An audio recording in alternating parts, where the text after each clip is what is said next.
കുറച്ച് ദിവസങ്ങളായിട്ട് രേണുസുധിക്കെതിരെ കുറേയധികം ന്യൂസൊക്കെ സോഷ്യൽ മീഡിയയിൽ വരുന്നുണ്ടായിരുന്നു. അതിനകത്ത് മെയിനായിട്ട് പറയുന്നൊരു കാര്യം രേണുസുധിക്ക് ക്യാൻസറായി എന്നുള്ള രീതിയിലാണ് ന്യൂസും കാര്യങ്ങളും വന്നുകൊണ്ടിരുന്നത്. കുറേയധികം ഓൺലൈൻ മീഡിയാസൊക്കെ ഇതിനെക്കുറിച്ച് ചർച്ച ചെയ്യുന്നുണ്ടായിരുന്നു.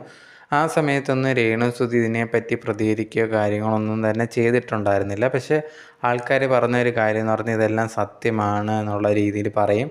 മറ്റ് ചിലർ ഇങ്ങനെ ഇതേ കണക്ക് വന്ന് ന്യൂസിന് താഴെ വന്നിട്ട് രേണുസുധിക്കെതിരെയൊക്കെ കമൻ്റ് ഇടുകയൊക്കെ ചെയ്തിട്ടുണ്ടായിരുന്നു. ഇത് രേണുസുധിക്ക് കിട്ടേണ്ടതാണ്, അവൾ ചെയ്തതിന് കർമ്മയാണ് എന്നുള്ള രീതിയിലൊക്കെ പറഞ്ഞ് കുറേയധികം പേര് വന്ന് കമൻ്റൊക്കെ ഇട്ടിട്ടുണ്ടായിരുന്നു. മറ്റുള്ളവർ രേണുവിന് സപ്പോർട്ടായിട്ടും ഇങ്ങനെ വന്നതൊട്ടും വിശ്വസിക്കാൻ പറ്റുന്നില്ല, ഇത് സത്യമാണോ എന്നുള്ള രീതിയിൽ കുറേയധികം ചോദ്യങ്ങൾ വന്നിട്ടുണ്ടായിരുന്നു. എന്തായാലും രേണു തന്നെ ഇതിന് പ്രതികരിച്ചിരിക്കുകയാണ്.